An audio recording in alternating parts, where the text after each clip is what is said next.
So thank you for being here today. We have an awesome panel on design innovation, creating solutions. This panel is going to last about 30 minutes, so I'm going to try to breeze through this as quickly as possible. My name is Sonia. I am the co-founder of Dude, I Need a Truck. It's Uber for pickup trucks. I am so honored to be able to be here to moderate this panel. Just to introduce yourselves to everybody, can you please just state your name and your company and what you do in like quick 30 seconds? Good morning, everyone. My name is RANIA HOTEIT. I'm the founder and CEO of ID4A. We're a design technology company based in San Francisco that specializes in developing software for the manufacturing industry. We are currently building a technology platform that helps to expand resources and make them available to anyone, anywhere, so users could connect with supporting technologies and services at every stage of the manufacturing cycle. We launched this product last year in Europe and the Middle East, and at the end of this year, we're launching in the United States, so I'd love for you to join us. Thank you. Hi, I'm Jamie Myrold, and I head up design at Adobe. At Adobe, we have a large internal design team, and we work on all of the user experiences and actual business strategy for how our products get into market. Hi everyone, I'm Miranda Lee. I'm founder of LX Labs. It's a learning experience design agency.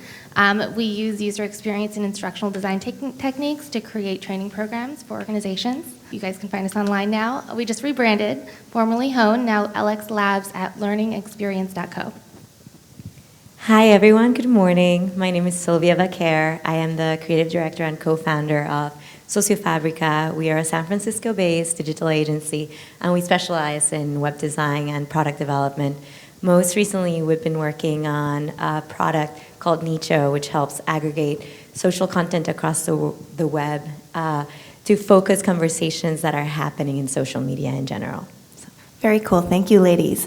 So we're obviously here to talk about design innovation, and all of us are kind of in similar yet different backgrounds. And what I wanted to talk about right now is to understand, given the different industries, any problems that you might have come across and how you might have troubleshooted that. Does anybody want to share a story? Rania, I think you had one. Sure. I'd like to answer this question not from a technical challenge standpoint. I'd like to speak about it from a leadership standpoint. Sure. One of the most challenging aspects of the design industry is that there are very few designers that are willing to step up and be in leadership positions. It's not a common thing that we see C-level executives that are designers. And in the business world, it's usually a challenge for them as well to be accepted in that sense, because they need to prove themselves that they could function in the business world, because there's so much skepticism around creatives. So it's rarely that we see creative directors or design chiefs being brought into the boardroom in businesses. That being a big challenge, I think that we need more designers to be in leadership positions and more CEOs as well, for sure. Definitely, I agree. I'd love to piggyback on that very quickly, and I think that's a great point that you make, Rania. And I would even go further along to say that even in creative industries itself, it's staggering the amount of females that make it into leadership positions. So I was reading a statistic recently, and it's like less than 11% of creative directors or directors of a department are female nowadays. Not to even speak about other diversity issues like, minorities or even socioeconomic backgrounds. So I think that's a huge problem in the industry, because what I've seen that results in businesses and also in design in general is the same paradigm is being repeated. So people solve problems in the same way because culturally that's what they are hardwired to do. They bring kind of the same solutions to problems that probably don't deserve those same solutions. Yeah, I want to piggyback on that, and just to Dom's point, wherever she went, is that traditionally in leadership positions, they are driven by men, and men think very differently than women do. And so, to your point about women being in leadership positions, how would you problem solve something, right? So I know, because I hang out with a lot of dudes. I mean, my company is Dude, I Need a Truck. But so with my guys, they'll go, go get a couple rounds of beers and then have this aha moment when they're, I don't know, 3 beers in. But for women, how would you, find innovation? I think I can speak to that. Usually, my technique throughout my entire career has always been to think really big in my own head, but start really small and test your concept with one person. So if you have an idea that seems very outrageous in your head, just ask one person, someone who's your peer and someone who you trust, and gauge their reaction. Usually, if they're close to you, they'll be honest with you. Gauge their reaction and then try it again. Talk to one more person that might be outside of your circle, and just very slowly, it might be a very bold idea, but it doesn't seem that way once 10 people know about it and you have buy-in from them. So just start very small, but don't forget that big idea you have in your head. I don't know if I'm going to add to this or start a new thought, but I agree with what you're saying. But for me, being one of a handful of female leaders in a large corporation, what I've had to do is pay attention to the fact that I'm female, obviously, but not focus on it all the time, and to really just find that inner confidence that you have. And we all need, men need this as well, and I think to not see yourself differently and the only one that's a female at the table, and to really do what naturally comes to you and to be passionate. So I think, we were talking a bit about this last night, is that there is and I can only speak for myself, I have a natural tendency to lead things. Mm-hmm. I always have, even on the playground when I was a kid. I'd start the games and, but I think to just find that natural, your natural push to have a voice and not be afraid. I share this similar history. But I want to talk about actually the problem solution perspective. Being a woman leader in a company that is at the intersection of design and technology positioned me in a place where I'm able to communicate the value of design to people that don't necessarily understand what it means. And I think that a part of the challenges is that we need to not only bring people that could be champions for the discipline, that really understand how very difficult it is to actually create good design and create something that has an emotional resonance with people so they could adopt it and use it, but also to be able to educate people that are non-designers within teams, for example. So designers need to learn how to teach others also to understand and implement design and be able to foster that as well. I'd love just to add a final comment to answer your question. I'm the one female out of 3 co-founders, the 2 of which are male in their 40s. And, I have to say that being a female, it's very important that we bring sometimes a bit more of tranquility and peace of mind when we're dealing with some issues that men sometimes get easily agitated upon, and sometimes their egos can escalate very quickly and get in the way. And if there was not a woman in the room, things could get out of hand quickly. So I think that is a great capacity that female founders and female leadership have in general. And secondly, I think we're great at building community. And for that reason, we're really good listeners. And I think that's a power that we can use as we problem solve, because we can actually tap into a lot of different perspectives or try to get as much understanding of a problem as possible before jumping into conclusions or trying to solve it. Yeah, I think Rania and Sylvia just hit on 2 really important points for, young designers or young programmers, anyone who's young in a sort of a design and tech environment, that it's not, the work that we do is not just about the product or the artifact that you're creating. It's really about, building the appropriate relationships and really knowing how to have that interpersonal skill is super important. And I always, tell designers on my team that about 75% of their job is really getting out and building relationships and teaching their who they're working with about design so that they can be effective. And then, also just as a woman, and young women coming as new designers, understanding that they can bring that balance and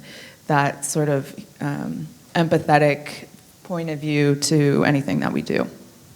This is actually really interesting. So from what I hear you guys talking about from a female perspective, I'm going to ask this question. So given that in the tech field, which is predominantly male, and you're talking about women potentially moving up the ranks, so let's just say, for example, we're in a boardroom, and 90% of them are men, and then there's you, and the key stakeholder, right, addresses the room and says, how would you solve this problem? And automatically looks to the men in the room. How do you stand out? It's a tough one. Sorry. That's really tough. Thanks, Sonia. Yeah. Here to help. The first thing that comes to my mind is to assert yourself. That's really hard to do sometimes, but just be as bold as you can and speak up. Someone's going to listen, even if it's only the person sitting next to you because they're in hearing range. Someone's going to listen, you'll get attention. So just be bold and just start speaking. If someone talks over you, keep speaking. Just try to be as assertive as you can. I think that, adding to your point and expanding on it, I think that one of the most important things for females to do, female founders specifically, I'm in a double male-dominated industry. I'm in the manufacturing, design industry, and in technology. So, wow, powerhouse. So you could see how, it's a very tricky position to be in. But because I'm trained as a designer as well, and having the capacity to communicate ideas in different ways, that's not only verbal. We're trained to communicate ideas visually, emotionally, in a sensorial fashion. So we're really masters at communication if we tap into that and connect to people at that level. So for me, I think that it's very important to build on these connections with people, try to engage them more by looking at them, even if you don't speak to them. Make that eye contact, say that I'm present, force other people to indirectly gravitate towards you and listen to you. I think it's very important to use also the power of the silence when you're in a space with other men, because you automatically get the attention in a certain way. So you just have to play it in what makes a constructive conversation and redirect that attention towards you.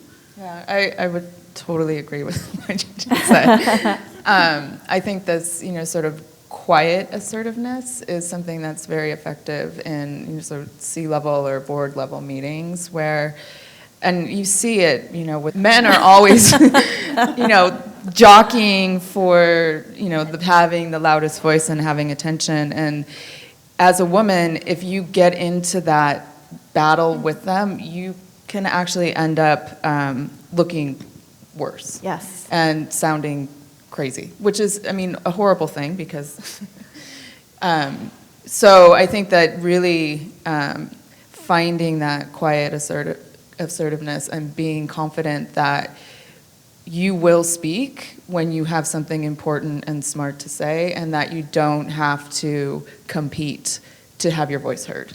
Absolutely. Sylvia, you look like... Yeah, no, just to add on that, I think it's important to be prepared whenever you're in those situations, because unfortunately there are stereotypes we deal with, and in order to break them, I'm even almost more cautious in under-speaking for the same reason, where only when I know I have ultimate value to add to the conversation will I say something, and it has led me to have more impact on the long run. Absolutely. So one of the things that I've found that works really well for me is the silent infiltration. So you listen, observe, gather intel, and then you strike. And so that's actually earned me the nickname Bengal Tiger. So my team, they call me Bengal. Bengal strikes. So that's my strategy. Do you guys have any other strategies as to how to, best collaborate with a team? For me personally, I think it's a design challenge. How you work with teams as well is how you structure your organization and how you structure your relationship to your team members. CEOs and leaders need to be in the middle of their team, not above their team, and they should be able to have a 360 view to what everyone is doing and how everything is operating. And in a way, you need to have a capacity of psychoanalysis so you could start to tap into what's they're most capable of doing and what's actually being negative to the team so you can redirect that. So I would say operating as a 360 camera where you're observing, but at the same time you're actively making the right connections between people on your team to get the most out of everyone to the benefit of the organization, of course. Right, and I want to add to that is that it requires a huge level of emotional intelligence as well to be able to read the body language and evaluate the situation. That's a very good point. Well, and then, I mean, there's collaboration. So for me, I work with my team. So it's fostering collaboration with, all different levels and skill sets of designers. But then, the other half of my job is sort of managing up and working with senior leadership and how we collaborate there. So there's sort of two different tones to the collaboration. And what I try to do with my design team is actually teach them how to collaborate at a higher level so that when they get themselves into that situation, then they're going to be confident and able to handle that. Yeah, my situation's a little bit different because not everyone I work with is internal. I do a lot of consulting engagements, so quite often I have to adapt to whatever team I'm placed with. So I don't always know where their strengths lie until we're a little bit in the weeds into the project. So building that relationship very quickly is a really, really good skill to have, to be able just to bust through that comfort zone and get to know someone on that level. Ask questions, don't be afraid to ask for help.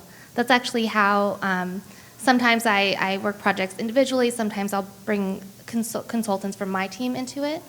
But quite often I'll have to ask another company that might possibly be a competitor for help, for assistance, and they'll fill in the gaps where needed. But that in itself builds a great partnership. So, you have to be a little humble in that respect and be able to, ask for help when needed, and just really, really trust people and build relationships as quickly as possible. Sylvia? Just lastly, I think I agree with everything that has been said, but most importantly, I think what has worked for me is the emotional intelligence and what I like to call kind of like a sixth sense. I think A sixth sense. as both a team leader and a consultant, because we're constantly being brought to work with other teams. Sometimes we even have to implant ourselves in bigger companies for a while. It means that you have to learn how to read people very quickly and people dynamics. Mm-hmm. You got to learn to understand if there's some ruffled feathers and address that. You got to understand who are the silent decision makers. There's always those. And really start bringing them into the conversation. The other thing from a consultant standpoint is being a facilitative leader has always helped, because sometimes it happens people hate this external entity coming to reinvent your wheels, so to speak. And by being a little bit more inclusive and extending your team definition has proven into a way better of a collaboration environment and setting boundaries. Absolutely. You always have to define the rules. Absolutely. And it's so easy for us to let those boundaries bleed. So this kind of concludes our panel. It went by really fast. We are going to continue our conversation over in what is Speaker Lounge somewhere. If you want to continue talking to us, please come and join us. So in closing, we do have 2 minutes. If you wanted to close with something very meaningful. We should. Okay. I think we should definitely talk about how we could maybe help other people Sure. 2 understand minutes. innovation better. So quickly, I would say that it's very important to understand that intuition is very important in the process of innovation, especially for design. It's usually very much understated and not channeled properly, but we need to tap into it more. The second thing that I'd like to mention is also to understand that ideas don't happen in isolation. Also, we have a misconception that ideas happen in eureka moments and they're just a flash of the light bulb. But actually, ideas need time to linger, and they need to be cultivated in order to create innovative solutions. So what we perceive to be a moment of clarity is actually a long period of incubation for innovative ideas to come about. Okay, do we still have time? Yep. Innovation at Adobe is always a interesting topic, and one that my team and I talk about often, because we have obviously several products that have been in market for 20 plus years, and how do you continue to innovate on the product itself? And what we have started to look at is actually innovating beyond the bounds of the product, and innovating on the business model, and innovating just on our processes and the way in which we work. So. I think the last thing I want to leave you guys with is, well, I have a question. Who here is in a leadership position? Who here feels like a leader? Okay. So there's always room to grow in leadership, and we talked about that a lot today, but I have a little technique I use. If you're not an entrepreneur and you're internal in an organization, find someone that is an entrepreneur and attach yourself to them. Because those people are paving their own way, and they could teach you a lot on how to do that for yourself. Even if you're in an organization, they look for those types of skills in leadership. So that's my recommendation. And I'd love to add to that. That's great. I think in general, for innovation to grow in the design and tech industries particularly, which are the industries that I work with, there need to be more voices. And that means bringing more people to the fold. And if you're not in those career paths and are interested, go find a mentor. I mentor people. I'm more than happy to help. Also, I think it's very important that we start expanding our hiring funnel. At least we try to do that.